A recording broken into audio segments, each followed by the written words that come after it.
Mesdames, Mesdemoiselles, Messieurs, bonjour. Merci d'être là, toujours fidèle à notre programme du Bonjour d'Algérie. La matinale vous appartient en tout cas et nous sommes avec vous jusqu'à 9h30. Nous aurons bien sûr les rubriques et surtout la rubrique habituelle aujourd'hui depuis déjà plus d'une semaine, donc avec Nejma Hersh, l'invitée de la matinale, juste après le flash d'information. Elle présentera bien sûr aujourd'hui donc le flash d'information et surtout elle reviendra sur les lauréats du prix du président de la République consacré à la presse algérienne, la presse professionnelle. Nous aurons le plaisir d'avoir une consoeur sur notre plateau et surtout le plateau de Nejma Hersh pour l'invité de la matinale. Nous la découvrirons tout de suite, juste après le flash d'information avec Nejma Hersh. Nous aurons également à parler de tout ce qui touche à l'actualité culturelle et sociale, bien entendu. On reviendra sur cette journée consacrée à l'environnement. Ça s'est passé lundi, une journée consacrée à l'impact sur les changements climatiques. Nous aurons à cet effet le spécialiste environnement. Nous serons avec Hamid El-Qassam, qui est le président de l'association Récif. Il viendra nous parler de tout ce qui s'est donc débattu autour de cette journée, lui qui est un défenseur de notre environnement. Nous allons aussi parler également sur le théâtre, parler de théâtre, 4e art, avec deux plateaux consacrés à cet effet. Le premier donc consacré à la pièce théâtrale en Juba 2. Bien sûr, nous en parlerons avec le comédien qui viendra sur notre plateau, ainsi que le responsable aussi historique de la pièce qui viendra nous parler donc de cette pièce théâtrale qui a été jouée donc à Tizi Ouzou et cette fois-ci ça sera au TNA. Ça sera donc aujourd'hui et demain au Théâtre National Mahidine Bachtarzi. Nous allons continuer à parler théâtre avec aussi l'Opéra d'Alger. Ça va se dérouler demain jeudi à l'Opéra d'Alger et ça sera donc la pièce théâtrale italienne Harlequin, serviteur des deux maîtres. Nous aurons le plaisir d'avoir le directeur de l'Opéra d'Alger. Il viendra nous parler de cette belle pièce et surtout parler de l'opéra, bien entendu, et le programme. Et puis on parlera aussi de cette 6e édition donc de la fête de la plaque mine. Ça se déroule à Tizi Ouzou. Bien sûr, nous allons parler de cette pleine saison. Nous aurons le plaisir de recevoir le vice-président de l'association, Tala Ouril, et bien entendu pour nous parler donc de cette manifestation. Voilà, c'est tout le programme qu'on a choisi pour vous ce matin. J'espère que vous allez apprécier. Et puis sans plus tarder, on vous laisse en compagnie de Mina Abed pour la météo.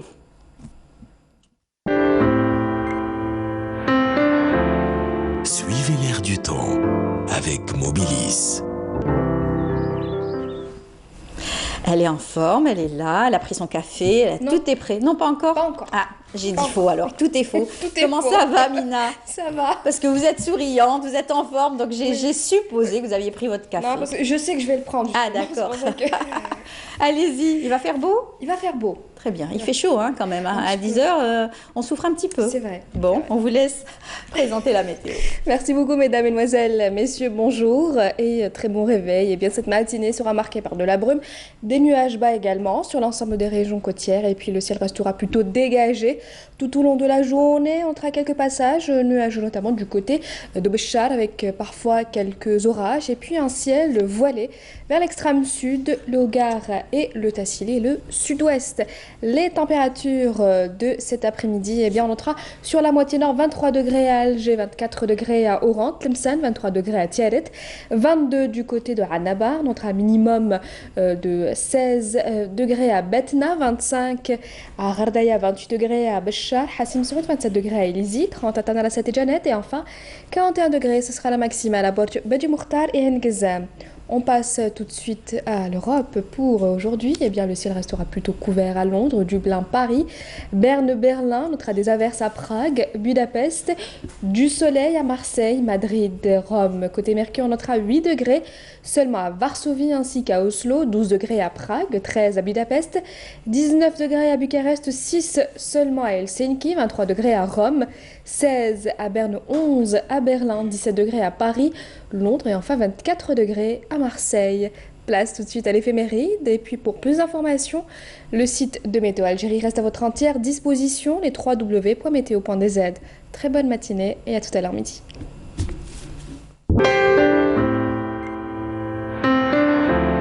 La météo vous a été présentée par Mobilis. Merci beaucoup, Mina. Merci à vous. Bonne journée. Bonne journée. Et à très bientôt, bien sûr. Bien là, tout de suite, nous allons parler flash avec Nejma Hersh. On y va avec le flash tout de suite.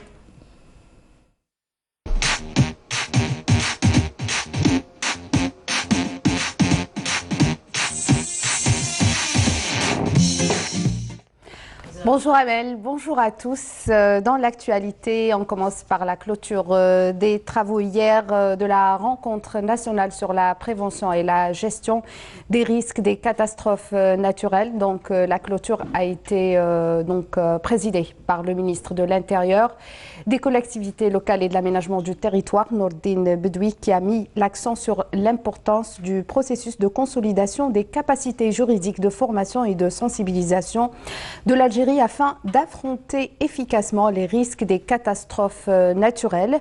Nourdine Bedoui a également insisté sur la nécessité d'interdire les constructions illicites aux abords des oueds. Bedoui a également appelé à une meilleure prise de conscience quant aux risques indésirables et aux lourdes pertes causées par les catastrophes naturelles. On écoute sa déclaration. إنما توصلتم إليه من توصيات ملمة ومحيطة تصب كلها في تعزيز صمود بلدنا في تسيير مخاطر الكوارث ستشكل لا محالة ورقة عمل سيعتمد عليها في إعداد الاستراتيجية الوطنية الشاملة لآفاق 2030. هذه الاستراتيجية التي ستعرض على الحكومة في غضون 6 أشهر القادمة طبقا لتعليمات فخامة السيد رئيس الجمهورية، ستضمن مخططات العمل القطاعية وتنفيذها وبالتوازي مع الاستراتيجيات المحلية المنبثقة عنها من أجل تحقيق تنمية مستدامة تأخذ في الحسبان كل المخاطر التي تهدد بلادنا. Au plan économique, 9 accords de coopération ont été signés hier en Mauritanie en marge de la deuxième session du Conseil d'affaires algéro-mauritanien et devront marquer un saut qualitatif à la coopération et au partenariat économique entre les deux pays. La cérémonie de signature de ces accords a eu lieu en présence du ministre du Commerce Saïd Djelleb et son homologue mauritanienne, la ministre du Commerce, de l'Industrie et du Tourisme. Donc ces accords concernent les secteurs des transports, de l'industrie, de la santé, de la mécanique, des produits cosmétiques, de l'industrie alimentaire, de l'hygiène, de la sécurité et autres domaines liés à la commercialisation, à l'environnement, à la métallurgie, à l'industrie automobile et aux communications. Dans l'actualité également, célébration aujourd'hui de la journée de l'ONU au siège du ministère des Affaires étrangères. L'Algérie et le système des Nations Unies célèbrent donc la journée Nations Unies à travers un riche programme d'activités mettant en avant les 56 ans de coopération fructueuse et l'engagement des deux parties à promouvoir les valeurs des Nations Unies, le multilatéralisme et le développement durable. La journée des Nations Unies est célébrée chaque année par tous les États membres de l'ONU, conformément à la résolution 2782 de l'Assemblée générale des Nations Unies. Aussi, dans l'actualité, séance plénière prévue aujourd'hui à l'APN. Elle sera consacrée à l'élection du président de la Chambre basse du Parlement. Et autre événement, l'instance nationale de protection et de promotion de l'enfance organise une rencontre nationale sur la mise en réseau avec la société civile. De son côté, le secrétaire général du Haut Commissariat de la Mézérité, El Hachmi Assad, reçoit le secrétaire général exécutif de l'Académie africaine des langues au siège du HCA. Sport, football, donc l'entente de Sétif a battu hier soir le club Ahli du Caire avec 2-0 en match retour pour le compte de la demi-finale de la Ligue des champions d'Afrique, mais elle a raté sa qualification pour la finale de la prestigieuse compétition africaine en match aller. La formation sportive sétifienne donc s'est inclinée face à l'Ahli par 2-0. Voilà ce qu'il y avait dans l'actualité. Tout de suite, j'aurai le plaisir de recevoir mon invité.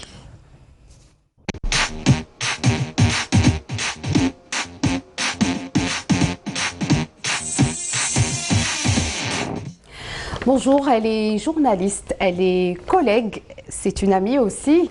Alors, j'ai le plaisir et l'honneur de recevoir Naïma Menhour Tefetnit. Voilà, Tefetnit. Vous êtes journaliste, vous êtes aussi rédactrice en chef au service news de la télévision, au service de l'information.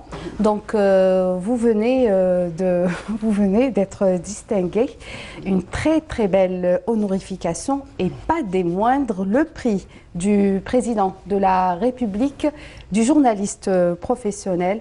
Ça vous fait quoi, Naïma? Bonjour à tous. Je suis très contente, très fière.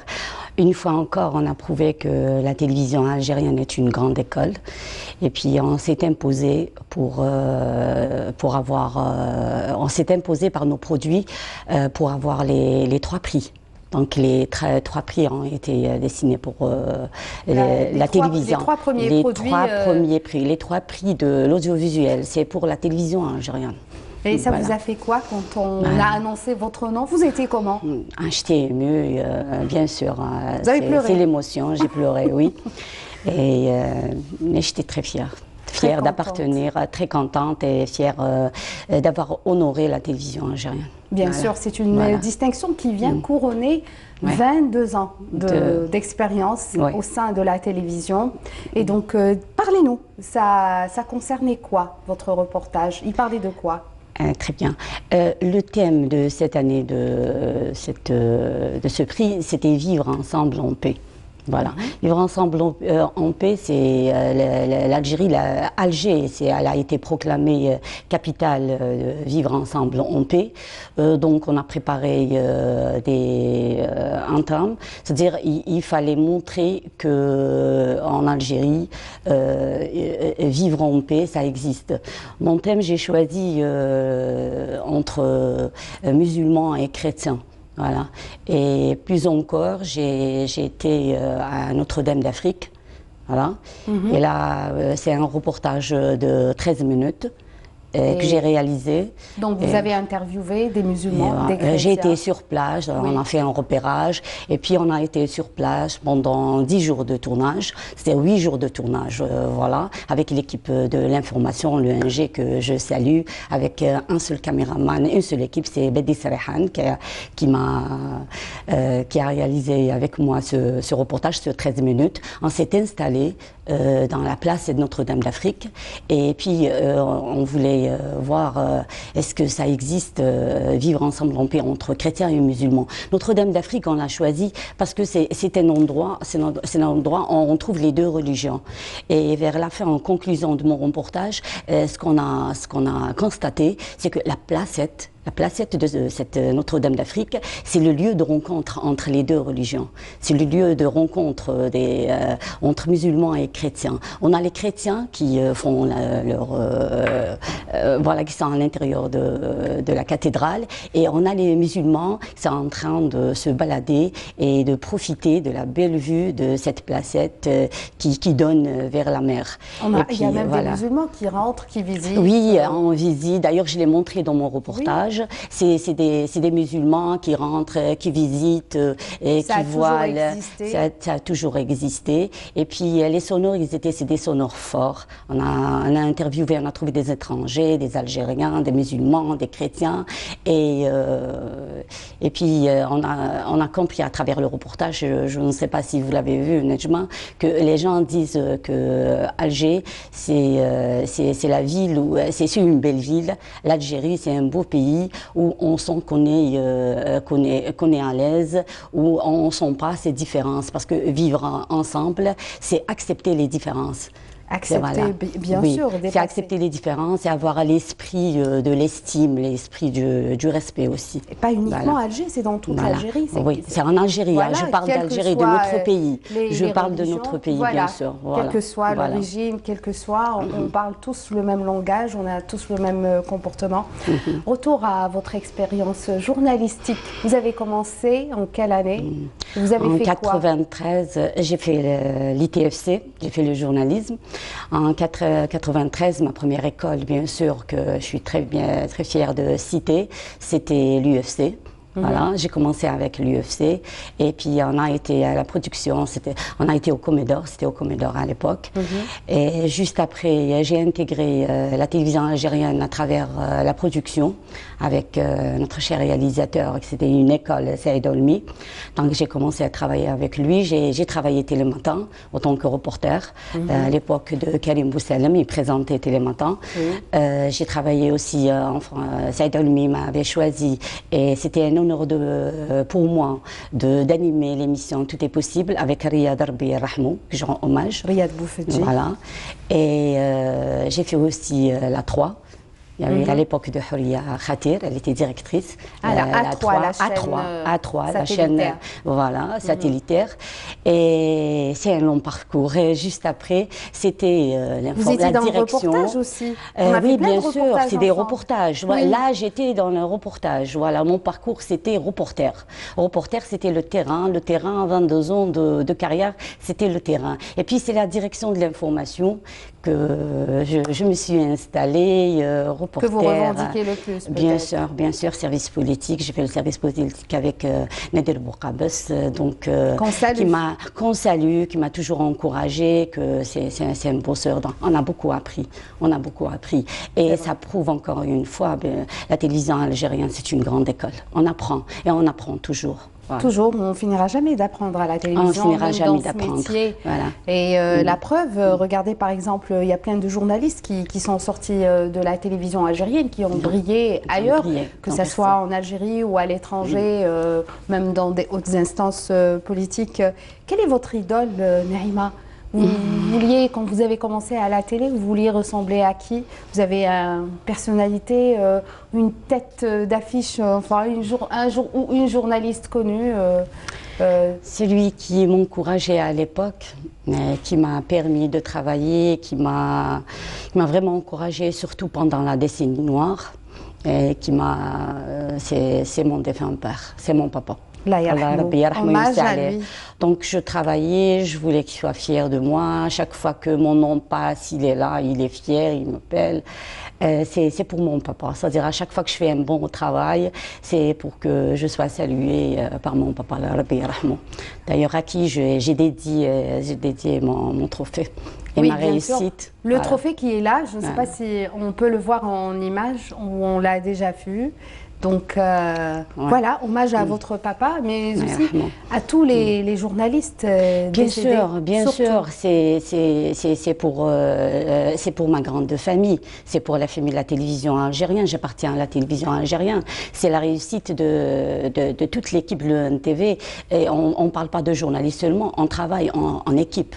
Il y a l'équipe technique, il y a l'équipe technique, il y a les caméramans, les techniciens de son, il y a le monteur, il y a même le chauffeur, c'est-à-dire sans eux on ne peut pas réaliser un bon travail. Et c'est l'esprit d'équipe aussi, parce que lorsque j'ai commencé à travailler, c'est tout le monde qui m'a soutenu, c'est tout le monde qui m'ont aidé, qui m'ont encouragé et tout le monde qui a été fier pour moi. Ben, c'est bien, encore une fois, félicitations. Voilà. Merci beaucoup, personnellement très contente pour vous. Des projets, Naïma, alors? Avant ça, je profite de cette occasion, on s'incline à la mémoire de nos amis et collègues et confrères, bien sûr, qui ont été assassinés durant la décennie noire. Et puis, nous le rendons à cette journée un vibrant hommage. Et puis, je profite de cette occasion, puisque je suis à Canal Algérie, pour rendre hommage, si vous permettez. Nejma, bien sûr, il était rédacteur en chef ici à Canal Algérie, c'est à Yazid Bazzi. Abdelaziz, Allah Rabbi yarhamou wa yuwassa alayh, qui était un ami et confrère. Et puis, je rends hommage aujourd'hui. Et mes ambitions, c'est aller vers l'avant. Voilà. Et sans oublier, bien sûr, ma petite famille qui m'a soutenue, mes enfants, mon mari, qui est du domaine, sans lui, je ne peux pas percer. Avec la responsabilité Naïma, familiale. vous êtes maman de 5 Oui. enfants, Oui. Allah Ibarak. Allah Ibarak Et je me fik. rappelle de vous, vous n'aviez aucun souci à vous Non. déplacer à 6 h du matin, à Oui. 5 h du matin. Oui. On a fait ensemble des reportages pendant le séisme, pendant les inondations de Bab el-Oued. On est sortis à 3 h et à 4 h du matin. Et Oui. c'est Voilà. un noble métier. C'est un noble métier, oui, et c'est grâce à mon mari. C'est- J'oublierai pas, bien sûr, Mimti Bien est en sûr. train de me suivre et elle m'a encouragée. Elle était très contente pour ma réussite. Eh ben, Voilà. c'est très Merci. bien, c'est très bien. Merci, On est Najma. fiers de vous, Naïma. Merci, moi Vous aussi. êtes la fierté de toute la télévision Laïstra. algérienne. Merci. Et puis, pour ma part, moi, je voudrais aussi rendre hommage à mes aînés, aux journalistes qui ont marqué la télévision algérienne et qui sont toujours là. Je citerai Soraya Bouhmema, je citerai notre ex-directeur Hamraoui, aussi Zahia Ben Arous, ceux qui ont construit, ceux qui ont fait La la liste est télévision longue. algérienne. La liste est longue, on ne peut pas les citer tous. En tout cas, merci Naïma d'avoir Merci à accepté toi, Najma. notre Merci. invitation. Beaucoup de réussites, Inch'Allah, Inch'Allah. d'autres distinctions. Inch'Allah. Et à Inch'Allah. toute la famille journalistique. Merci beaucoup, Najma. Merci Bonne à vous journée tous. à vous. Et comme par hasard, Amel, on est habillés toutes les trois en rose, comme si pour célébrer le mois rose, Voilà, mois d'octobre. eh ben, c'est une matinale rose. Tout à fait. En tout cas, merci Najma et merci beaucoup aussi à votre invité Naïma Menhour. Vous êtes aussi notre fierté. Bravo à vous. Encore une fois, félicitations au nom de toute l'équipe, bien sûr, de Merci, Canal bravo Algérie, à de vous. l'émission Bonjour d'Algérie. En tout cas, on a été ravis d'apprendre la réussite, votre réussite, et en tout cas à d'autres succès, Inch'Allah. Inch'Allah, Voilà. merci. Eh bien, on va continuer, bien entendu, notre émission. On vous invite tout de suite à plonger carrément dans le domaine donc, de l'environnement et de l'agriculture, plus précisément, avec ce reportage signé Marie Moussaïd qui nous emmène à la découverte des plantes aromatiques.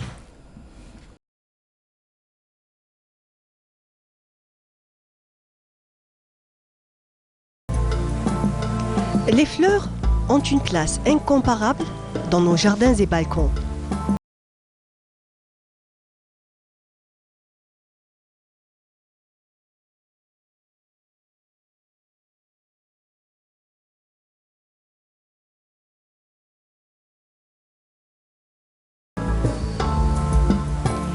Mais les plantes aromatiques sont aussi prisées par les fins gourmets qui profitent de leur parfum et de leur saveur en cuisine.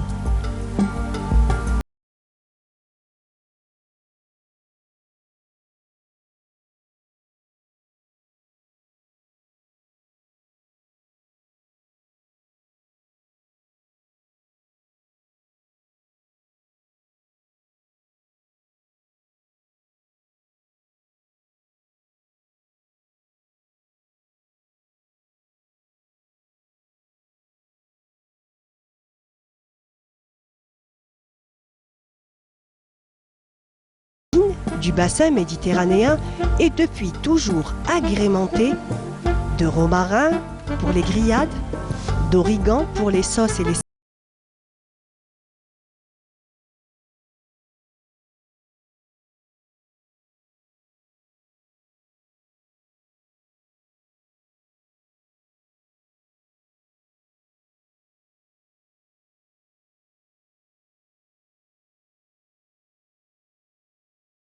elles s'échangent et s'adoptent avec une facilité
Eh bien, de retour sur le plateau, on va parler tout de suite environnement avec notre invité. On l'aime bien, on adore quand il est là, parce que quand il nous parle d'environnement, on le sent passionné. Hamid Belkacem, bonjour. Bonjour. Bienvenue parmi nous. Merci pour l'invitation. C'est le mec, vous êtes le président de l'association Récif. Tout à fait. Mais oui. pas que, puisque vous avez aussi des responsabilités. Vous êtes journaliste à la radio. Vous avez toujours ce point donc sur l'environnement à la radio dans la matinale, mais pas que, au journal télévisé aussi. Au Au journal Flash. parlé, oui. Oui. Entre midi et demi et 14h. Oui. Et parfois, quand l'actualité se fait sentir, dans le 18-20. Dans le 18-20. Et là, vous étiez au plan, carrément au premier plan, carrément, lors de cette journée sur la gestion des changements climatiques. Oui, en fait, qu'est-ce qui s'est passé? C'est une première conférence nationale sur la prévention des risques majeurs et la gestion des catastrophes. Cette conférence nationale, on peut même dire internationale parce qu'il y avait des participants étrangers, Oui. de par leur fonction, mais de par aussi leurs travaux de recherche, était importante. D'abord parce qu'elle arrive à un point nommé après des inondations qui ont fait, j'allais dire, presque tache d'huile, parce qu'il y a eu jusqu'à 26 wilayas qui ont été touchés en un laps de temps très court, en 3 semaines, 26 wilayas touchés par des inondations. C'est dû au changement climatique, mais c'est dû aussi à parfois l'absence de préparation au niveau local. Donc il fallait se ressaisir et organiser une conférence pour permettre à l'ensemble des intervenants. Il ne suffit pas d'avoir des centres de décision, des centres de recherche, mais il faudrait qu'au niveau local, le président d'APC, qui lui est un élu du peuple, il n'est pas forcément technicien de la chose environnementale en matière de gestion du risque, puisse se familiariser, comprendre ce qu'est le risque à même, pour pouvoir être à même d'apporter les solutions Et nécessaires. d'agir, bien sûr, rapidement, parce qu'il en va, bien sûr, de la sécurité donc, de la population. Alors, c'est vrai que ces changements climatiques, on les voit, on les observe un petit peu partout dans le monde, mais peut-être qu'à la différence, d'autres personnes et d'autres nations sont préparées et aujourd'hui travaillent sur ces risques, justement. Aucun pays, en réalité, n'est préparé à 100%, bien sûr. 100% risque. On le voit juste en face de nous, C'est un vrai. pays qui a eu des inondations avec presque une vingtaine de morts en très peu de temps. Un pays qui a une chaîne de commandement, une constellation de satellites, des institutions de sécurité civile très bien préparées et des moyens, de très grands moyens. L'Algérie, c'est un pays continent. L'Algérie, c'est le pays le plus vaste d'Afrique. Et les risques qu'il y a en Algérie sont différents selon que l'on soit sur le littoral, sur les hauts plateaux en zone montagneuse ou alors dans le grand sud algérien. Les réseaux d'alerte à mettre en place ne sont pas les mêmes. Il pleut ou il pleuvait rarement avec ces bouleversements climatiques, il pleut de plus en plus au niveau du sud algérien, au niveau du Sahara. Et les oueds qui sont quasiment 330 jours de l'année à sec se forment en amont à 300-400 km Très rapidement, elles dans leur emportent passage. tout sur leur passage. Comment voulez-vous mettre en place un système d'alerte dans une région isolée comme la wilaya d'Élysée Et en général, c'est des oueds qui débordent, vraiment, très rapidement et les gens sont surpris.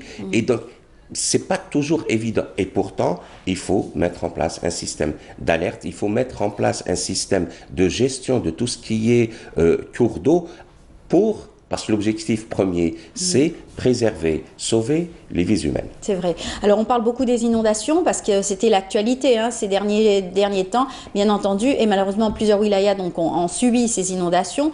Rapidement aussi, en un temps record, pratiquement en une nuit, ça a fait beaucoup de dégâts, mais pas que, puisque nous sommes aussi un pays à forte activité sismique.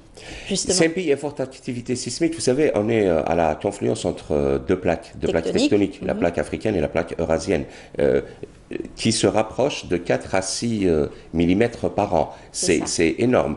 Et ça crée régulièrement des secousses. Il y en a une centaine par mois selon les spécialistes. Il y a parfois des secousses très importantes. Qu'on ressent, bien sûr, et d'autres 21 mai 2003 forcément. à Boumerdès, vous savez, les spécialistes l'ont déclaré lors de cette conférence, 60 km du littoral se sont soulevés d'un demi-mètre. Waouh. Vous imaginez l'énergie nécessaire pour ça. Et donc, ça génère des petits tsunamis, ça génère de la désolation, la mort. Donc, il faut faire dans la prévention. Et il faut surtout c'est ça qui fait, c'est là où le bas blesse. L'Algérie, c'est un pays jeune, l'Algérie, c'est un pays qui avance. Le programme du logement en Algérie est un programme unique au monde. Arriver à faire 2 232 000 logements en 10 ans, on le voit. Lors du 1er novembre, il va y avoir la distribution de 80 000 logements. Ça va commencer d'ailleurs incessamment sous peu, la distribution. Exact. Sauf que pour pouvoir faire beaucoup de logements, du logement en quantité, on verse dans la précipitation. Des cités entières ont été réalisées sur des zones sismiques. Des cités entières ont été réalisées sur des zones inondables. Ça va à l'origine d'une très bonne volonté. On a envie de reloger les gens parce qu'ils habitent un habitat précaire et tout. Mais dans cette précipitation, on oublie des règles élémentaires de sécurité. Il va falloir rectifier. D'où l'idée de la conférence pour arriver à superposer l'ensemble des plans de développement de chaque secteur. C'est ça qui fait le plus défaut. Et tous les spécialistes s'accordent à dire aujourd'hui en Algérie qu'en matière de risque majeur, le premier risque majeur en Algérie, c'est la faiblesse de l'intersectorialité. On arrive, il n'y a pas que le risque des inondations et le risque sismique, il y a ce qu'on appelle le risque technologique. On le voit sur beaucoup de réalisations, des constructions parfois même étatiques, des établissements scolaires, des polycliniques, de l'habitat, ont été réalisées sur des gazoducs. Et aujourd'hui, l'État est obligé d'avoir à recourir au trésor public pour soit dévier le gazoduc si c'est possible, soit reconstruire des logements ailleurs. Mais c'est une perte pour le trésor public, c'est une perte de temps, c'est une perte sèche. Donc comment coordonner l'ensemble des plans de développement, c'est pas toujours évident lorsqu'on a envie d'avancer rapidement. Exactement. Alors il y a eu donc pour la journée de lundi, cette journée où donc, il y a eu des communications, mais le lendemain il y a eu donc des ateliers concrets où donc, des décisions ont été prises aussi. Oui, et notamment deux ateliers très importants. Il y en a eu 4, ils étaient tous importants, mais il n'y a pas assez de temps pour en parler des 4 ateliers. Le premier, c'était comprendre le risque, et le deuxième, renforcer la gouvernance. Comprendre le risque, tout le monde n'est pas spécialiste en prévention des risques ou gestion des risques. Donc, il fallait expliquer les différents risques. Nous avons une loi, c'est la loi 04-20. Elle va bientôt fêter le 25 décembre son 14e anniversaire. Et cette loi, il faut l'expliciter. Cette loi a besoin aussi d'une déclinaison au niveau local. Il faut qu'il y ait un monsieur, on ne va pas l'appeler monsieur catastrophe, mais on va l'appeler plutôt monsieur prévention du risque majeur ou gestion du risque au niveau de chaque APC. C'est 1541 APC qu'il y a en Algérie. Donc, pouvoir arriver à former 1541 madame ou monsieur risque au niveau local, c'est une lourde tâche. Ça, c'est l'atelier numéro 3. L'atelier numéro 2, par contre, est très important. Pourquoi? Parce qu'il parle d'améliorer la gouvernance en matière de gestion du risque. Et améliorer la gouvernance, c'est faire aboutir les textes rapidement. Il y a beaucoup de textes qui sont dans le pipe, dans le tube du SGG, du secrétariat général du gouvernement. Et l'une des recommandations, c'est, dès lors qu'il s'agit de faire aboutir un texte réglementaire relatif à la prévention des risques majeurs ou à la gestion des catastrophes, il faut lui trouver un couloir vert pour le faire aboutir très rapidement. Je donne juste un petit exemple.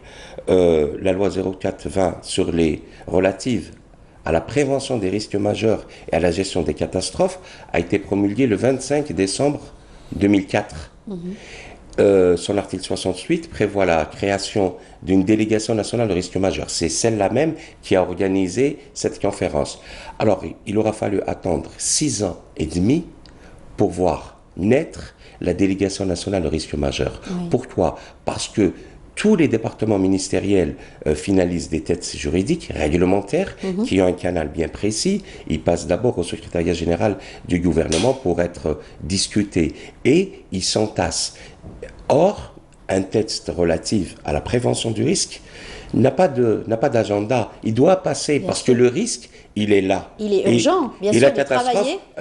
On ne va pas dire que c'est le 21 mai 2034. Il faut se préparer une semaine à l'avance ou quelque chose comme ça. Il faut vraiment travailler au jour le jour et faire toujours de la prévention, faire toujours de la vulgarisation autour de cela. Et ça doit être l'affaire de tous parce que nous autres, gens des médias, il est difficile de le dire, mais il y a 0 émission sur le risque majeur en Algérie. Donc, que ce soit sur émission radio, télé ou sur la presse. On n'en parle que lorsqu'il y a une catastrophe.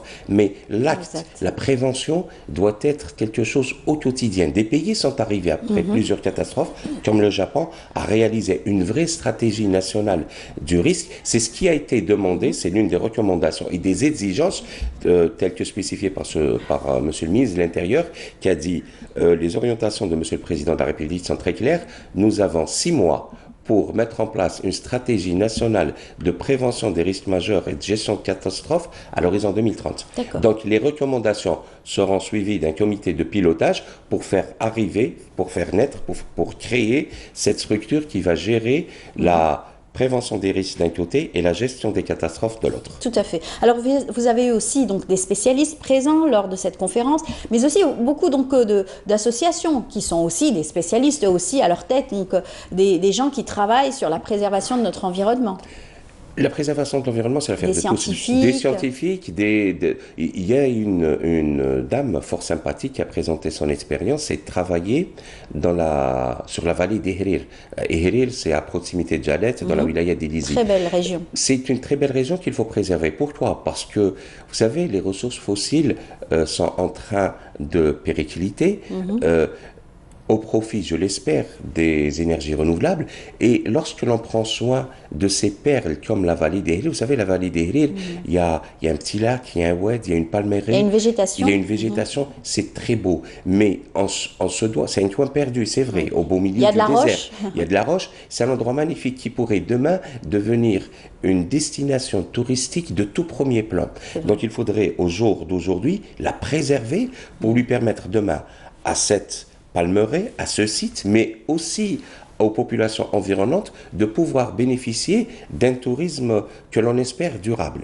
Et donc ce sont des actions proactives qui sont mises en place aujourd'hui pour permettre demain le développement local des régions isolées. Voilà, et bien entendu, travailler aussi sur ces risques. Vous les avez cités tout à l'heure, par exemple, ne pas construire donc, aux abords des oueds, les zones inondables aussi. Vous savez, il y a des spécialistes de l'ASAL qui vous disent que des satellites, dans certaines de conception 100% algérienne, sont à même de donner la cartographie des zones inondables au niveau des 48 wilayas. C'est bien beau. C'est bien d'avoir, mais il faut les appliquer. Qui va les appliquer au niveau local? Quand vous envoyez une carte ou des données satellitaires à une APC qui n'a pas, au jour d'aujourd'hui, les compétences à même de pouvoir lire une cartographie satellitaire, c'est pas évident. Or, on ne peut pas former madame ou monsieur risque en très peu de temps. Il y a eu une autre annonce, c'est celle de la création prochaine du côté de Tlemcen de l'école des ingénieurs de la ville. Ça, c'était la tâche noire.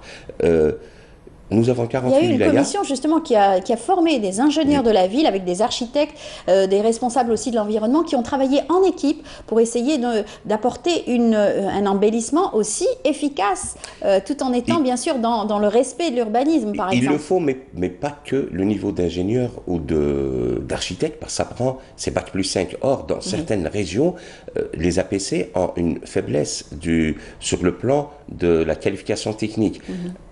Monsieur tout le monde, s'il est formé à même on lui explique que pour éviter des inondations, il faut faire le curage des avaloirs en été, donc en amont. Or, au jour d'aujourd'hui, il faudrait le faire tout au long de l'année. Pourquoi? Avec cette histoire on le voit tous les jours, de bouleversement climatique, il y a ce qu'on appelle les manifestations météorologiques extrêmes. Vous pouvez avoir le 15 juillet un orage avec des précipitations dignes d'un mois de décembre. Et donc, il faut il faut expliquer à madame et monsieur tout le monde que la prévention des risques majeurs, c'est une activité, une action au quotidien et que, on le constate, il n'y a plus les 4 saisons. Au jour d'aujourd'hui, il y a un risque et ce risque-là, il faut le gérer tout au long de l'année. C'est l'une des recommandations des différents ateliers, parce qu'il y avait une interpénétration, et parfois même, mais c'est positif, un piétinement de prérogative, parce que tout le monde est intéressé par arriver à développer un schéma national, un système national de prévention des risques majeurs. Tout à fait. On en avait parlé, tout ce qui est donc satellitaire, etc., surveillance des satellites, en tout cas pour surveiller aussi le déplacement des requins, etc. Exact, parce que vous, les scientifiques, les gens qui travaillent dans l'environnement, savaient qu'il existe ce genre de surveillance. De surveillance, Et au jour d'aujourd'hui, l'Algérie peut... Ça peut être aussi utile pour d'autres... Oui, l'Algérie a une petite thèmes. constellation de 5 satellites et le prochain satellite dont on est très fier, qui a été lancé, ça fait presque une année, Alcomsat 1, AL pour Algérie, comme pour communication, satellite pour satellite, va permettre d'offrir le haut débit au-delà du sud algérien jusqu'à arriver au Nord-Soudan. Ça veut dire quoi? Ça veut dire que le réseau d'information haut débit va permettre à n'importe quel petit point reculé du territoire national de recevoir de l'information, y compris de la donnée satellitaire, en temps réel. Et ce satellite va permettre d'être un acteur majeur dans le système de prévention et d'alerte face aux risques, qu'ils soient naturels ou... Parce qu'on a très peu parlé du risque industriel. Hein. On parle des inondations. Pourtant, il existe quand même. Il existe quand même. Hein. L'Algérie, c'est un pays pétrolier. Donc, on a une production de pétrole et de gaz au sud, mais qui remonte vers le nord pour être exporté à travers les ports de Béjaïa, d'Arzew ou de Skikda. Mais l'Algérie a un fort taux de pénétration de gaz naturel, l'un des plus élevés, si ce n'est le plus élevé au monde. Or, ces canalisations, il va falloir gérer leur cartographie pour que les gens qui sont dans la réalisation du bâti puissent superposer les cartographies et ne pas se tromper et aller construire des cités, des bâtiments, des écoles sur des gazoducs. Voilà. Et les gens sont très pressés de recevoir leur logement, mais ils sont très inquiets à l'idée de recevoir un logement bâti à côté ou sur un gazoduc. Donc pouvoir faire arriver les deux plans de développement de manière symbiotique est quelque chose de difficile. Donc, sur certains plans, sur certains points, il faut savoir être patient. Voilà, il faut aussi faire très attention au changement des cours des rivières, par exemple, où il y a eu des cas comme ça où on a dû, bien entendu, changer le cours de la rivière ou d'un oued pour une construction ou un grand chantier, par exemple. On l'a fait, ce sont des erreurs et ce sont des erreurs graves. La nature reprend toujours sa place. La nature reprendra inévitablement, inexorablement sa place. Et il faut composer avec la nature et non pas essayer de défier la nature par ces choses impossibles. Au jour d'aujourd'hui, il va y avoir la distribution de 80 000 logements, c'est bien, mais 80 000 logements dans une partie pour les gens qui ont subi des inondations parce qu'ils avaient construit aux abords des oueds. Tout cela, pourtant c'est pas difficile. C'est pas difficile. Il y a de la négligence au niveau local. On n'a pas le droit de laisser une construction aux abords des oueds, sachant que, même s'il n'a pas plu, même si ce oued est à sec depuis 15 ans, eh ben, la récurrence des événements climatiques extrêmes fera qu'il va y avoir 2, 3, 4 écoulements importants sur ce oued séché depuis 15 ans, 2, 3, 4 inondations prévisibles sur une année. Donc, la prévention est quelque chose de sacré. Ça doit être le premier plan de tout gestionnaire. En faisant en investissant dans la prévention, on va essayer de préserver d'abord la ressource humaine, deuxièmement l'environnement et troisièmement la ressource économique. Parce que quand une wilaya reçoit beaucoup d'eau et que cette eau est bien gérée, cette même wilaya n'aura pas à demander de l'argent pour reloger les gens ou alors réparer les dégâts. Et donc on fait dans l'économie en investissant en amont pour ne pas avoir déboursé pour les dégâts en aval. Voilà, et puis bien sûr, retour surtout de la police de l'urbanisme, c'est très important. Mais pas que, la police de l'environnement, parce que la police de l'eau, de l'hydraulique, quand vous jetez, on se voit sert des canalisations, bien sûr, aussi ouvertes, cassées, etc. Et quand on se sert des cours d'eau pour déverser toute ce qu'on appelle entre guillemets la casse, fruit des constructions, on obture les cours d'eau et ça déborde. Ça, c'est la police de l'environnement, c'est aussi la police de l'eau. Les directions régionales, les DRE, les directions des ressources en eau, doivent veiller à ce que le cours d'eau soit maintenu dans un état d'abord de propreté et aussi de non-occupation. Parce que si on occupe les berges de l'Oued, fatalement on va avoir des inondations et fatalement on va avoir des dégâts humains et matériels. Exactement. En tout cas, merci pour toutes ces précieuses informations. Hamid Belkacem, je rappelle que vous êtes le président de l'association Récif, mais pas que. Vous êtes aussi à la radio, vous animez aussi, vous donnez toujours l'actualité dans l'environnement. Il le faut, elle ne s'arrête pas à l'actualité. Hein. Exactement. Vous êtes toujours là dans la vulgarisation surtout de notre environnement. Il le faut, parce que former aujourd'hui, la sensibilisation doit commencer au niveau familial, à l'école et au niveau de tout le reste du jour par les médias. En tout cas, grâce à vous, on a pu avoir donc le topo et de tout ce qui s'est passé lors de ces 2 journées donc sur la gestion des risques des catastrophes naturelles. Ça s'est passé au CIC. Merci beaucoup. Merci Hamid. à vous. On y reviendra dans 6 mois pour savoir si les recommandations ont été été prises en compte. Donc voilà. Très bien. Bonne journée à vous. Merci. Et merci beaucoup. Eh bien, tout de suite, nous allons parler théâtre avec nos invités. Mais avant, je vous invite à suivre ce reportage signé Salem qui s'est intéressé à la clôture du festival donc du théâtre de Béjaïa. Le festival international s'est déroulé au théâtre régional de la ville de Béjaïa du 14 au 22 octobre et a été dédié au regretté Jamal Alam.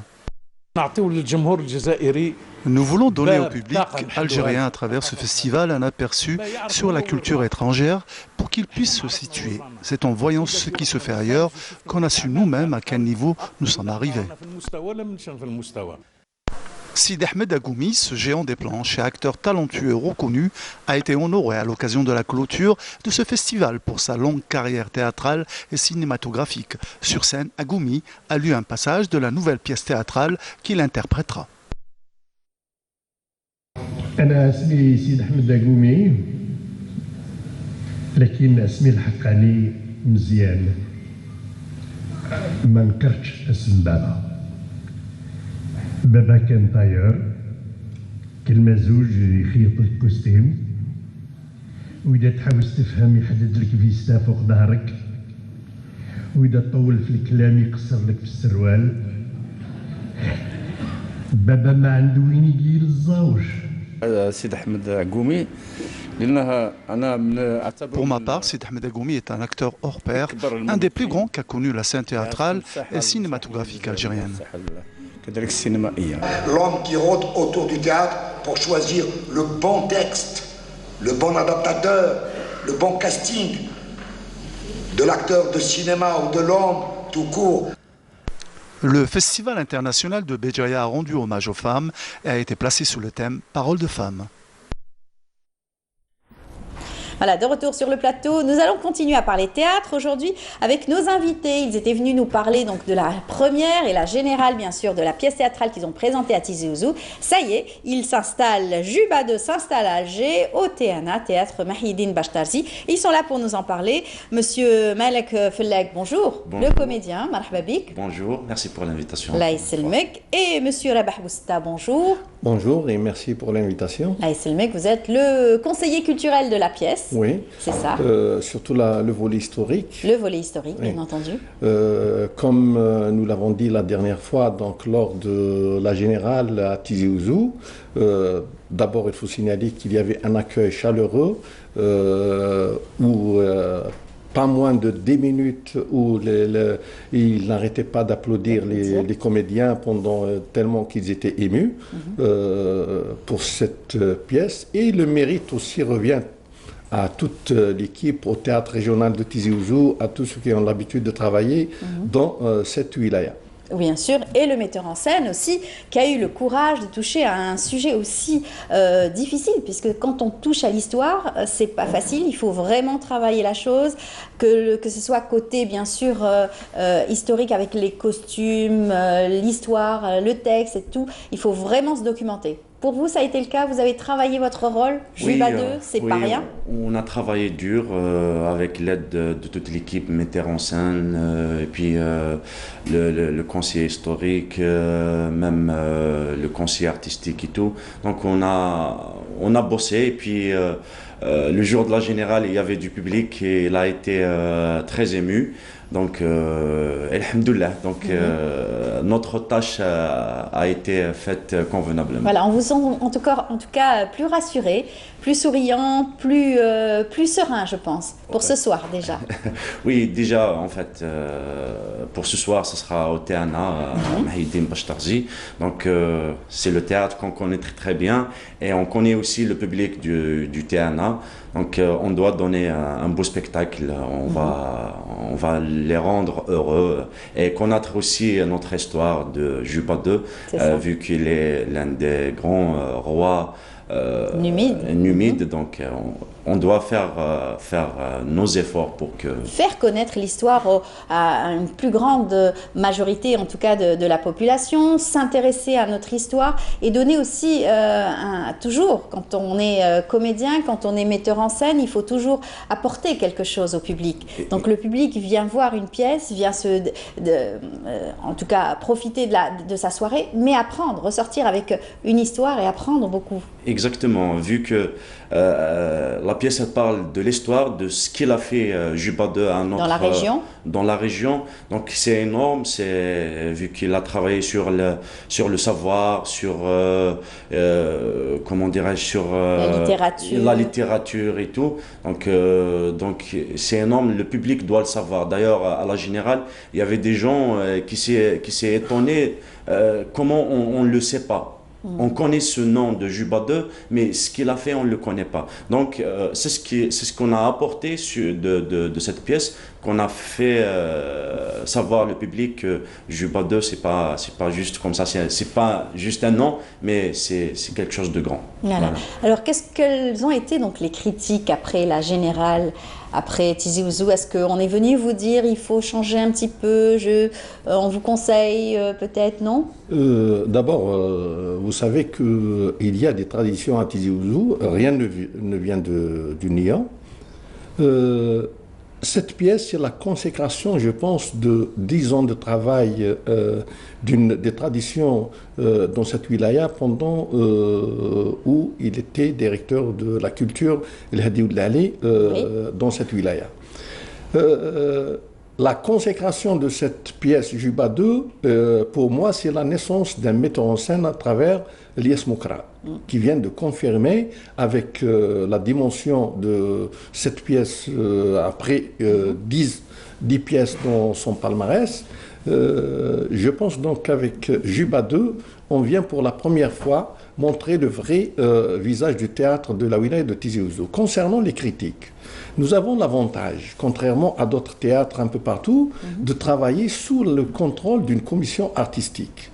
Donc avant d'attribuer un projet de théâtre dans cette wilaya, d'abord, il y a un appel à tous ceux qui participent donc dans le théâtre à déposer leurs textes au niveau du théâtre régional de Tizi Ouzou. Il y a par la suite donc la commission de lecture qui va sélectionner, qui va faire une sélection, un classement, qui va noter et remettre le classement à la commission artistique. Une fois le texte donc entre les mains de la commission artistique, elle choisit un metteur en scène. Voilà. Et le metteur en scène est appelé à présenter sa vision devant la commission artistique. Donc il y a des critiques, et une fois le travail avant la Générale, la primauté c'est pour la commission artistique de visionner, donc de donner des critiques et le metteur en scène. Et de faire d'éventuels changements. Le temps de revoir et de corriger. Donc c'est pourquoi il y a, je ne vais pas dire c'est le parfait, mais presque parfait. Presque parfait. Non, mais je parlais donc de la critique vis-à-vis aussi du public. Qu'est-ce qu'il y a eu? Est-ce qu'on peut apporter un changement à une pièce théâtrale une fois qu'elle est jouée pour la première fois? Est-ce qu'il y a des petites retouches? Est-ce que c'est possible peut-être pour les comédiens? Oui, il y a toujours des retouches, parce qu'il y a toujours, même le metteur en scène lui-même, à chaque fois qu'il regarde une pièce, il a d'autres... Une autre vision, c'est très difficile. Donc de revoir, c'est très difficile, c'est comme un auteur qui rédige son manuscrit et qui à chaque fois en relisant va apporter des changements. C'est exactement pareil, je pense. Oui, c'est la même chose. Donc à chaque fois, pourquoi les filages durent pendant 5-6 jours, et chaque jour tu vas 3-4 filages par jour, donc à chaque fois tu revois, tu corriges, et même après la Générale, après le passage au TNA, on est appelé à revoir le... Et après, quand vous avez le salut de vos aînés, de vos pères, de vos confrères aussi, c'est le moment où on découvre la sensation du théâtre. Le théâtre, c'est pendant où il n'y a plus de stress, il n'y a plus de... Il n'y a que les applaudissements qui résonnent. Ça, c'est l'image magique du théâtre. Il n'y a que le théâtre qui peut donner ce sentiment une fois la fin d'un spectacle. Voilà, et on salue aussi donc, le metteur en scène qui, lui, est d'une modestie extrême et qui d'une générosité à travers son travail.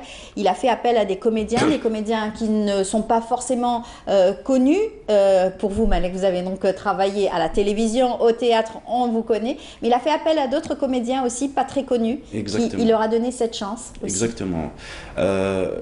Justement, c'est ce qui nous manque des fois, de donner, parce que le talent, c'est pas de passer par l'école et tout, parce que il y a le talent à l'intérieur. Donc, c'est à partir d'un casting, là où tu te découvres que ce comédien, il peut jouer ça ou ça ou ça. Donc, lui, il a réussi dans son casting.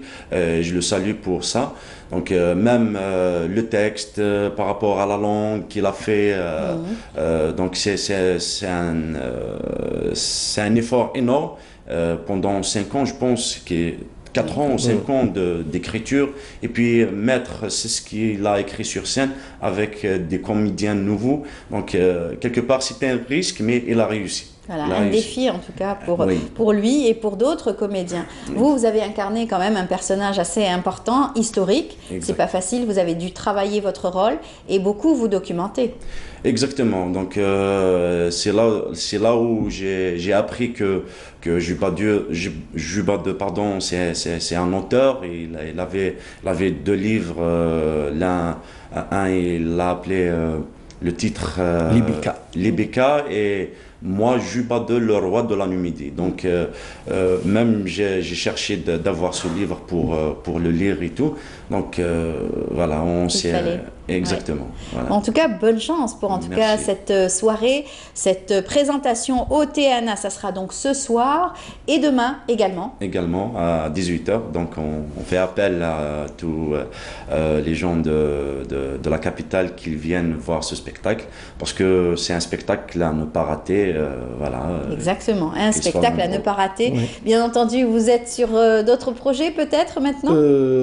Effectivement, il y a toujours des projets. Il y a une pièce pour enfants qui se prépare au niveau du théâtre régional de Tizi Ouzou. Il y a aussi une autre pièce d'histoire, mais histoire, dirais-je, récente. Et il y a un autre appel pour le dépôt des textes pour l'année prochaine, donc pour le 2019. Voilà, en tout cas, bonne chance. Et puis, j'imagine que vous allez encore voyager, puisque ça sera une pièce qui sera itinérante, peut-être, sur toute l'Algérie. Elle sera, certes, itinérante, même à l'étranger, puisqu'il y a un travail de traduction qui se fait en français et en arabe, pour qu'il y ait un sous-titrage à des fins de participation, donc des présentations à l'étranger. Voilà. Pourquoi pas, en tout cas bravo à vous et puis bonne chance pour cette présentation. C'est aujourd'hui 18h, ne ratez pas Juba II au théâtre Mahidine Bachtarzi ce soir et demain également à la même heure, 18h. Exactement. Voilà. Merci beaucoup à vous, je rappelle donc Malek Fellek, vous êtes le comédien, vous incarnez le rôle donc de Juba II, et monsieur Rabah Boussetta, vous êtes le conseiller historique de la pièce. Merci beaucoup d'être venu et puis à très bientôt. Très bien, merci. Merci. Eh bien, vous allez apprécier plutôt une belle chanson, Abdelkader Chaou. On se retrouve juste après.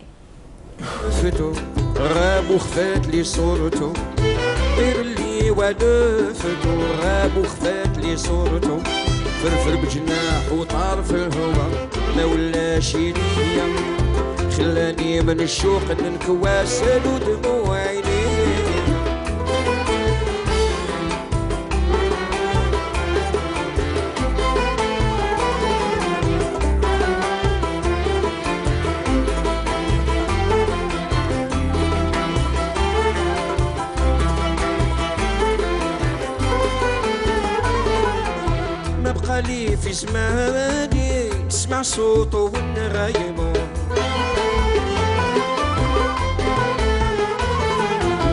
حزن بي جناني وصان شجار ونحطمه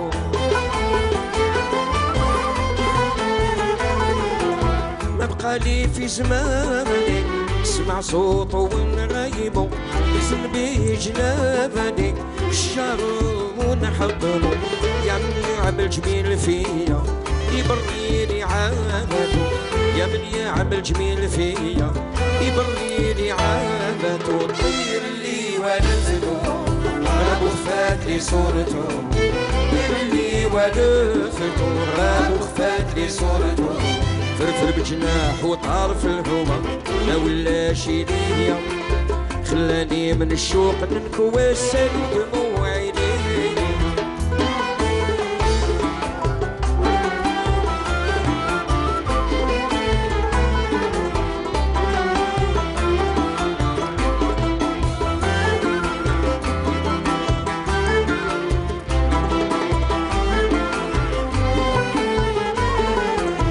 مشالي وجفاني ما بقى ليه هات نكلمو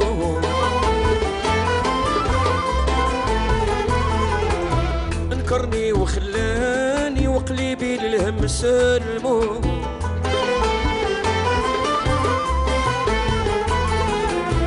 مشالي وشفاني ما بقى ليه هات نكلمو انكرني وخلاني قلبي للهم سلمو يا حسرة ما جرى بيا يا من صغار دين حدتو يا حسرة ما جرى بيا يا من صغار دين حدتو طير لي ونفنو غرفات لي صورتو طير لي ونفنو غرفات لي صورتو فرفر بجناح وطار في الهما لا ولا شي دنيا خلاني من الشوق ننكوس ودموع عيني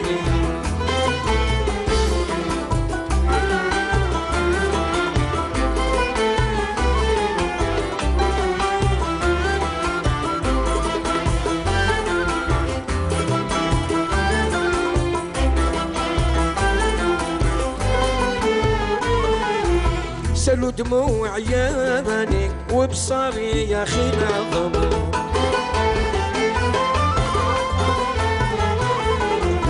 ما ظنيت انساني خلاني وحجر مرسمو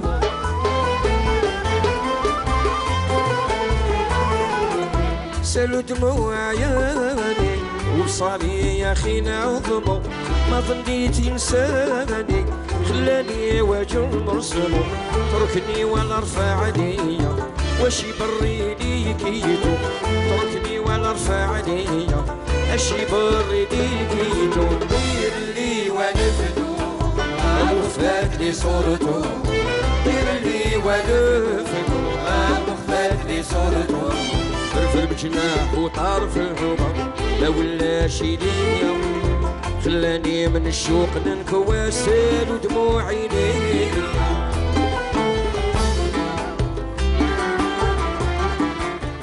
Voilà, très belle interprétation d'Abdelghder Chahou qu'on salue.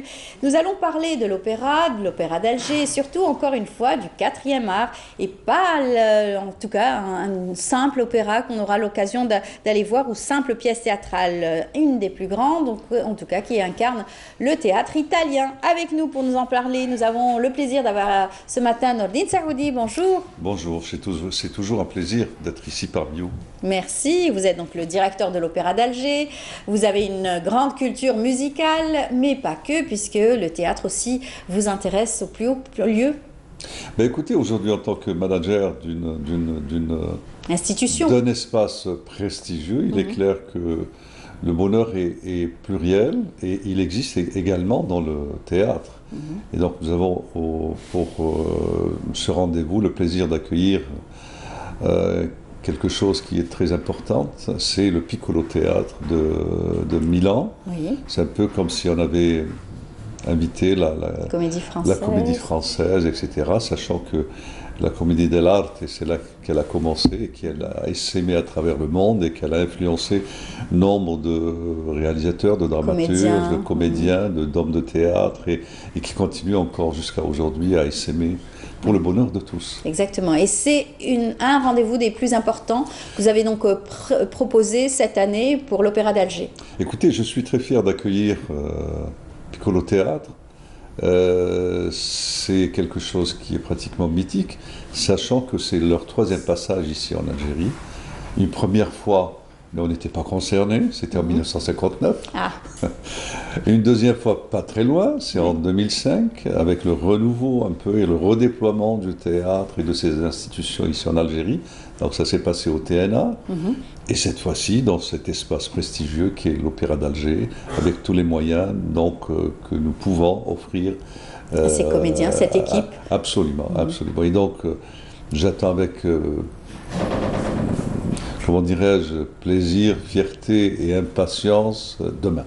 C'est sûr, c'est sûr. Alors ça sera donc demain avec bien sûr cette belle pièce théâtrale qui est connue et très appréciée, Arlequin, serviteur des 2 maîtres. Alors c'est assez comique avec aussi, comme vous me le disiez tout à l'heure, de l'acrobatie, du jeu. Du jeu, du sens, c'est un peu l'expérience humaine, c'est l'espièglerie universelle.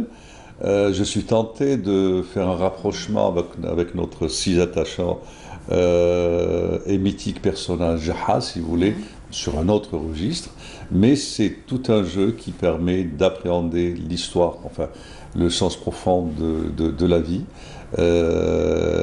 avec une histoire évidemment, et un jeu, des costumes, des masques, en tout cas tout l'attirail qui a fait la célébrité de Piccolo Théâtre. Piccolo Théâtre, Milan aussi, et bien entendu ces costumes qui ont toujours accompagné. C'est vrai qu'on connaît depuis très très jeune, je connaissais donc Arlequin, mais on ne connaissait pas le fond, l'histoire, etc. Exactement. Là, ça sera l'occasion de faire découvrir à toute génération confondue, encore une fois, et de revisiter, parce que cette pièce a été jouée il y a très très longtemps. Exactement, ça a été joué très très longtemps. Je lisais également sur certains commentaires que certaines personnes ont été marquées par cette pièce, et donc c'est avec insistance et impatience qu'ils veulent la revoir. Donc vous imaginez assister à un spectacle pareil aux yeux innocents de certains personnages ou certaines personnes. Ça peut immédiatement orienter toute une vie, ça peut orienter toute une carrière, ça peut orienter tout un devenir. Oui. Et influencer dans le sens positif du terme, parce qu'il s'agit d'esthétique, il s'agit de belles paroles. À ce propos, ça sera en italien, mais ça sera surtitré, donc tout le monde aura accès un petit peu au sens donc, de la pièce.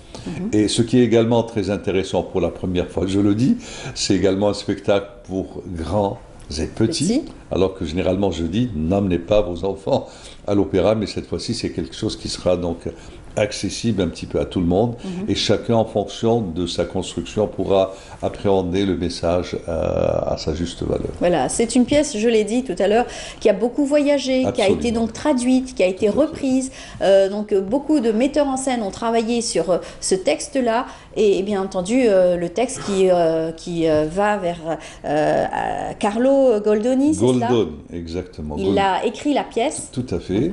Et donc c'est une pièce, c'est pratiquement la pièce la plus connue, italienne, la plus connue dans le monde et la plus jouée dans le monde. C'est quelque chose d'absolument fabuleux.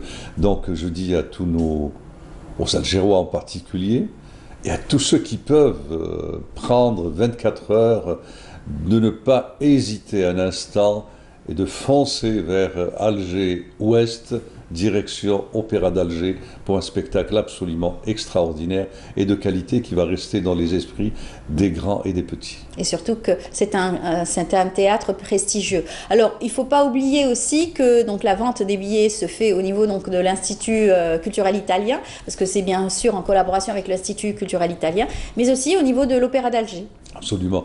On a décidé un petit peu donc, de varier les points de vente.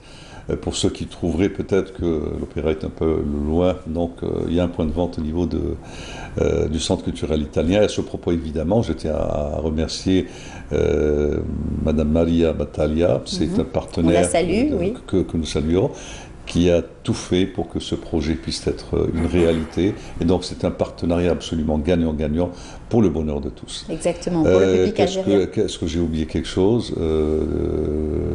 donc c'est à partir de 18h. Voilà. Oui, parce que le spectacle dure 3 heures quand même.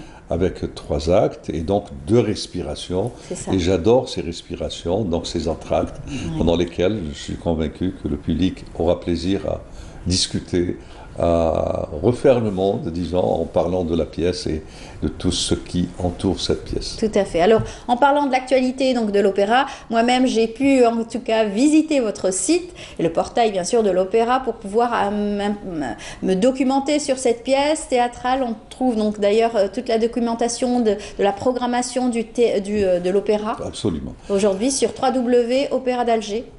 Excusez-moi, je n'ai pas en tête le site, mais je suis très fier de ce site qui est très accessible, très agréable, bien fait, et qui sera une véritable vitrine qui manquait en tout cas. Ça a été la nouveauté lors de votre présentation presse cette année, concernant tout le programme de l'opéra. Absolument. Dans un premier temps, on donnera le programme mois par mois, tout en espérant par la suite d'aboutir à une programmation sur une plus longue durée, de trimestriel à semestriel et pourquoi pas annuel et pluriannuel. En tout cas, c'est notre objectif, et notre objectif immédiat d'ici la fin de l'année, c'est évidemment ce challenge de la vente des tickets de manière électronique, enfin que tout le monde puisse accéder à cet outil de qualité, et qui donnera un peu plus, disons, de visibilité, un peu plus de qualité au travail de mes équipes qui sont absolument fabuleuses. Exactement. Donc on attend avec impatience, et surtout qu'on n'oublie pas que vient de se clore aussi le festival de musique symphonique, et pas des moindres aussi, avec un voyage à travers toutes les nations absolument magnifique. Écoutez, là aussi je suis très fier de cet espace qui devient pratiquement un carrefour incontournable de la vie culturelle à Alger. Évidemment, nous avons abrité, nous étions l'écrin. C'est pas l'opéra qui a organisé, mais nous étions donc l'espace qui a accueilli le festival. Et ça a été, je pense, de mon point de vue, de mélomane, peut-être l'une des plus belles éditions, l'une des plus belles réussites. Et cerise sur le gâteau, alors un Andalou dirait Khana Fouq Zidane. On a terminé le 20 par un spectacle en apothéose qui est pour commémorer le 60e anniversaire des relations diplomatiques entre la Chine et l'Algérie, et également le 2e anniversaire de la naissance de l'opéra qui a été inauguré par son Excellence le président de la République, M. Abdelaziz Bouteflika, un 20 octobre 2016. Alors, un bel anniversaire. Ça passe très vite. Et ça a été une fusion absolument exceptionnelle entre l'orchestre de Shenzhen, chinois, et l'orchestre symphonique de l'opéra, sous la direction du maestro Amin Kouider. Oui, et le directeur, bien sûr, de l'orchestre symphonique, M. Abdelkader Bouazara. Non. Non. Non. M. Bouazara, aujourd'hui, est directeur de l'Institut de musique. Ah, d'accord. L'orchestre est un orchestre de l'Opéra d'Alger. Il nous a habitués à être directeur. Donc, si vous voulez, j'ai aujourd'hui, avec grande fierté, la charge. Très bien. Eh bien, en tout cas, bravo. Et puis, on continuera sur peut-être l'annonce d'un spectacle, encore une fois, clou du spectacle, peut-être. Ben, écoutez, autour du 1er novembre, je laisse la surprise, mais il va y avoir quand même un spectacle à la hauteur, disons, de cet événement majeur qui a permis, je le dis encore une fois ici avec solennité, l'acquisition d'institutions très importantes comme l'Opéra d'Alger, le premier opéra de l'Algérie indépendante. Et donc nous le devons aussi à ce 1er novembre. Très bien. En tout cas, merci beaucoup, Monsieur Nourdine Saoudi. Merci à vous. Je rappelle que vous êtes le directeur de l'Opéra d'Alger, et puis vous êtes venu nous parler donc de cette belle édition de demain, donc un beau spectacle, une belle pièce théâtrale, Harlequin, serviteur de 2 mètres. Ça sera à partir de 18h. En tout cas, un beau voyage à travers le théâtre italien, Piccolo, bien sûr, théâtre. Merci, Monsieur Saoudi. Merci à vous. Merci pour l'invitation. Merci. Voilà. On continue l'émission. Je vous invite tout de suite à suivre ce reportage signé Karim Haïfa, qui s'est intéressé à la commune de Maader dans la région de Betna, élu plus beau et plus propre, plus surtout village donc de Betna. C'est la commune de Maader, avec ses 30 000 habitants, qui a remporté haut la main cette distinction, à savoir la commune la plus propre de la wilaya de Batna. Une distinction obtenue grâce à la volonté farouche des habitants de la commune et du travail constant des élus locaux pour la préservation d'un environnement propre et sain dans et autour de la ville. On a créé un prix pour récompenser la commune la plus propre de la wilaya, pour encourager les collectivités locales, notamment les communes et les entreprises publiques à travailler dans ce sens. Et aujourd'hui, c'est la commune de Madr qui a décroché ce prix, talonné par Tazoult, Seriana et Mdoukal. Sans oublier la distinction de certaines entreprises publiques locales à qui on a offert du matériel flambant neuf pour le nettoyage et l'entretien de ces communes.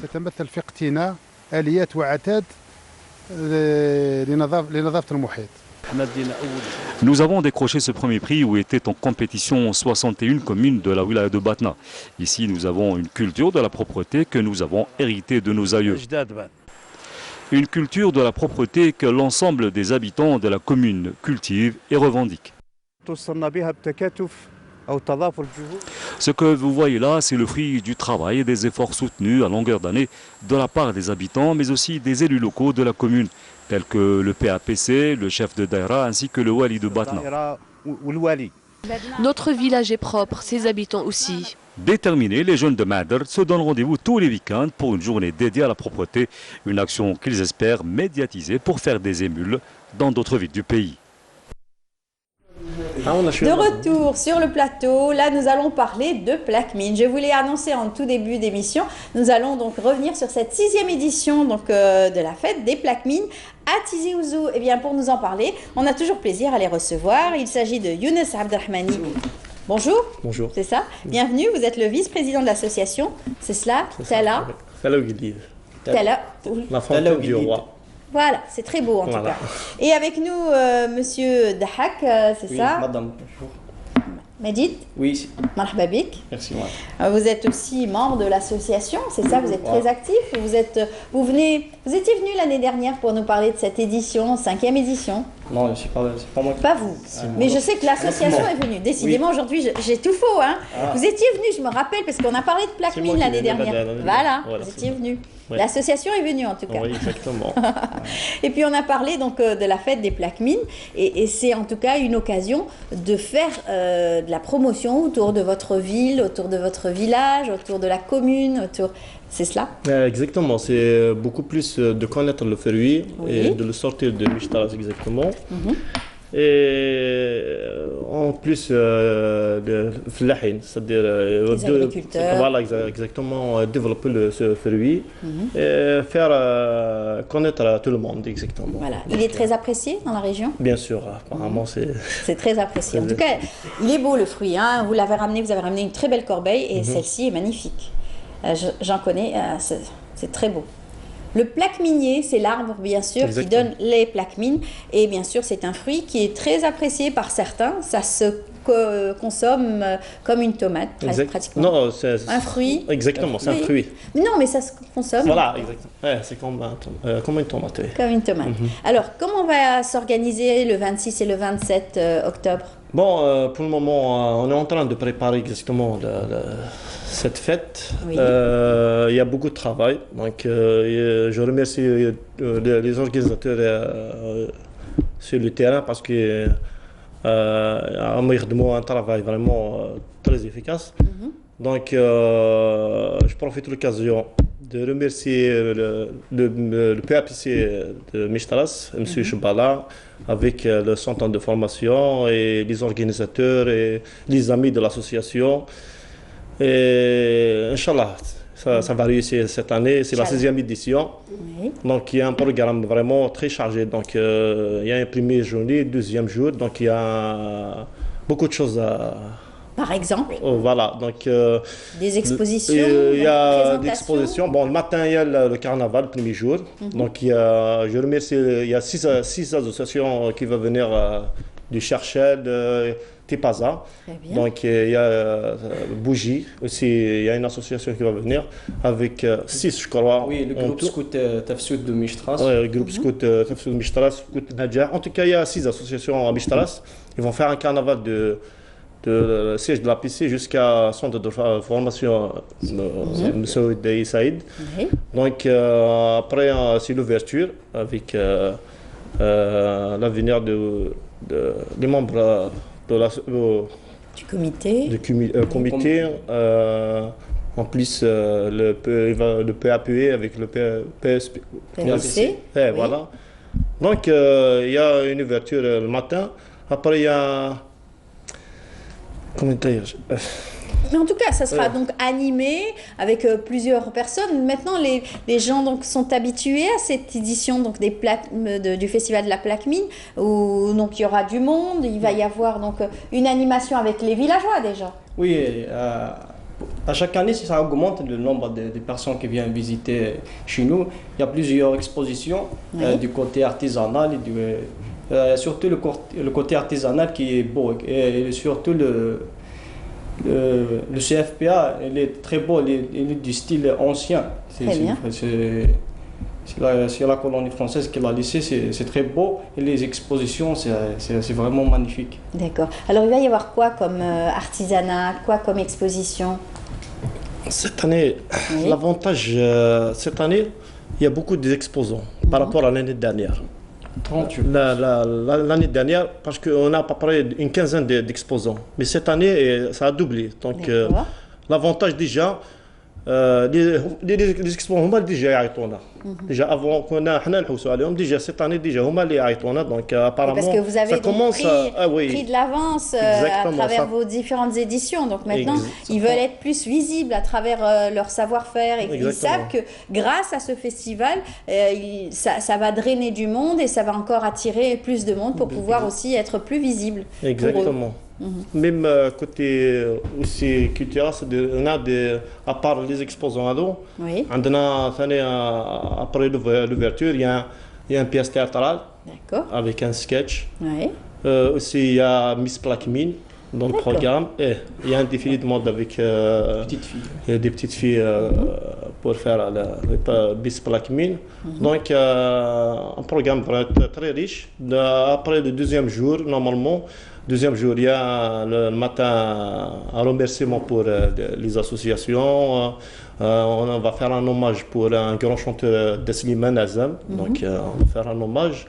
Et il y a un ancien membre de l'association Talaouguilid. Il est décédé, ça fait. Donc, on va faire un hommage. En même temps, les anciens membres de l'association de Talaouguilid. On va faire un hommage pour les anciens membres. Donc, tout ça avec un gala. Donc, un gala animé par 4 chanteurs connus. C'est Ali Mzian, c'est Hassan Haris. Il y a aussi Lani Rabah. Donc, un gala vraiment. Voilà, et ça va animer aussi donc le festival, que ce soit donc du théâtre, donc la musique et surtout le rendez-vous avec la Miss Plaque Mine. Encore à Ouazib, c'est un ancien chanteur. Donc, très bien.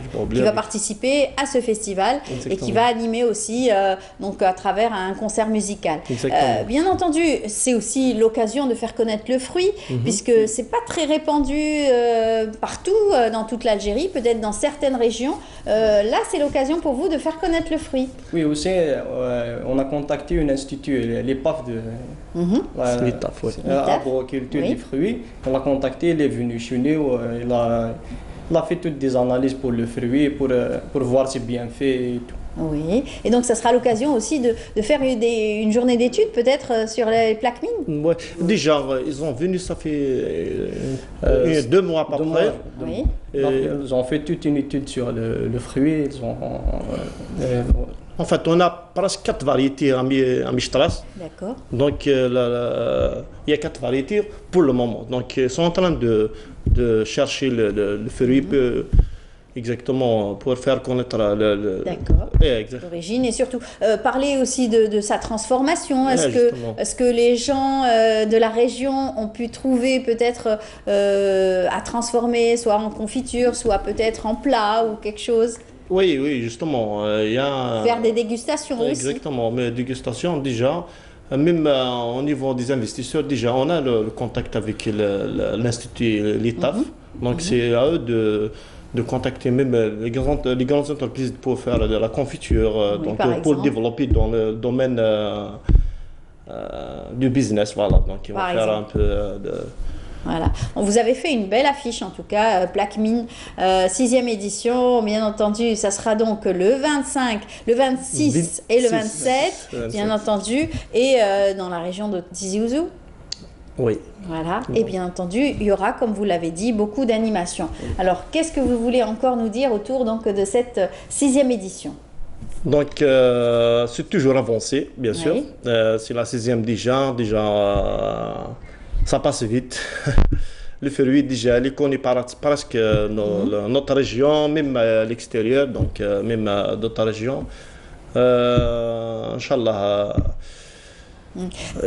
Est-ce qu'il y aura des plats traditionnels, par exemple, lors de cette exposition? Est-ce que... on a du contact avec des écoles spécialisées dans dans la cuisine, puisque vous faites appel aussi au centre de formation professionnel. Oui. Donc, c'est toujours notre but, c'est de développer ce fruit, donc de faire le connaître. Et Inch'Allah, ça va avancer. Inch'Allah, Inch'Allah. Quoi d'autre? J'espère que notre venue ici va attirer beaucoup plus de monde. J'espère que ça va être une fête réussite et qu'on va donner une autre dimension à notre fête et que notre association réussira toujours dans tout ce qu'il va faire. Et c'est tout ce que Inch'Allah. Sinon, vous avez cité tout à l'heure à Miss Plaquemine. Ce sera des petites filles ou c'est des jeunes filles? Non, ça serait des petites filles. D'accord. Comment ça va se faire le concours?